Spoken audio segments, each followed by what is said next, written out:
अब मैं कहानी बताता हूँ। इधर से अफजल खान ने जब प्रतापगढ़ के किले को चारों तरफ से भेज दिया, शिवाजी भाग नहीं पाए, क्योंकि अफजल खान के पास ज्यादा सेना थी ना, उसने प्रतापगढ़ का किला ही भेज दिया। कई महीनों तक शिवाजी को वहां से बाहर ही नहीं निकलने दिया। लड़ाई होती रही, चोर मारी चोर मारी चोर मारी चोर मारी करके, ना अफजल खान ऊपर चढ़ पा रहा था और ना उसके सैनिक नीचे से कहीं इधर उधर भाग पा रहे थे। कई महीनों तक, 1.5-2 महीने हो गए थे, कोई डिसीजन नहीं आ रहा था। अफजल खान भी परेशान हो गया, उधर से वहां रानी बीजापुर की बोल भी रही कि भाई क्या कर रहा तू, तब से उसको पकड़ के ही नहीं ला रहा है, कैद करके ला, अरेस्ट कर उसको, अरेस्ट ही तो करना पड़ेगा ना। बात नहीं बनी। तब जाकर के अफजल खान को संधि करने के लिए बोला गया, ट्रीटी करने के लिए बोला गया। अफजल खान बोलता है कि भाई देख शिवाजी, तू और मैं बैठ करके कर लेते, क्या चाह रहा है तो ठीक है, तूने पीछे के कुछ किले कब्जा रखे हैं तो तेरे को दे देंगे, कुछ हम रख लेंगे, आगे शांति करते हैं, लड़ाई मत कर, तेरा भी नुकसान मेरा भी नुकसान। You want Ahmednagar, okay will give Ahmednagar, ऐसा कुछ मैसेज पहुंचा देते। कहते हैं कि किले के बाहर एक प्राइवेट तंबू में हम लोग मिलेंगे, सिर्फ मैं आऊंगा, तुम आओगे, मेरी तरफ से एक आदमी आएगा, तुम्हारी तरफ से एक आदमी आएगा, अनआर्म्ड, ठीक है, कोई हथियार नहीं, कुछ नहीं, सिर्फ एक तलवार लेकर के आप अपनी आ सकते हो, तलवार दिख जाती है, तो you will come with one sword, I will come with one sword.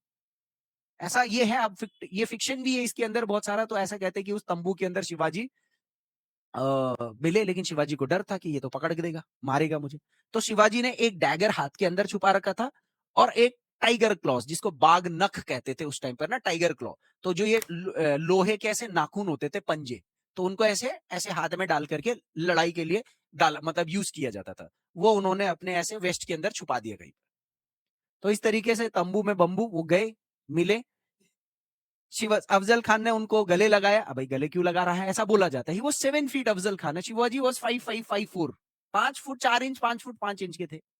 आओ शिवाजी महाराज, ऐसा तो कुछ नहीं हुआ होगा ना, ऑब्वियसली कुछ चीजें हुई होंगी अंदर में, बट ऐसा बोलते हैं कि जैसे ही वो उनको गले लगा रहे थे तो अफजल खान ने डैगर निकाला और उनके पीठ पे मार दिया पीछे से।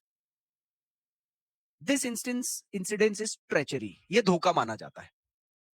तो शिवाजी जैसे ही यूं छटके तो ऐसे करके उन्होंने अपने उसमें वो डाला हाथ और बागनक से उसके ऐसे छाती में घूम दिया ऐसे। तब जाकर के फिर जो एक आदमी, एक एक आदमी उनके साथ भी थे, उन्होंने भी अपने अपने डैगर मारे, चलाने शुरू कर दिए, तो ऐसा तलवारबाजी ऐसा कुछ हुआ, शिवाजी वहां से भाग गए। एक कोई कैनन वैनन पड़ी हुई थी, कह रहे पता नहीं वहां, उससे इंडिकेशन दे दिया, फिर उनकी सेना आ गई छुपी हुई थी जो, और ऐसे करके लड़ाई वड़ाई हुई। बट इस इंसिडेंट्स में शिवाजी महाराज तो छुप करके भाग जाते हैं। He was successful in escaping it. नुकसान किसका हो जाता है? अफजल खान का, बागनक, वो उसकी आंतों में फंस जाते हैं, वो मर जाता बेचारा।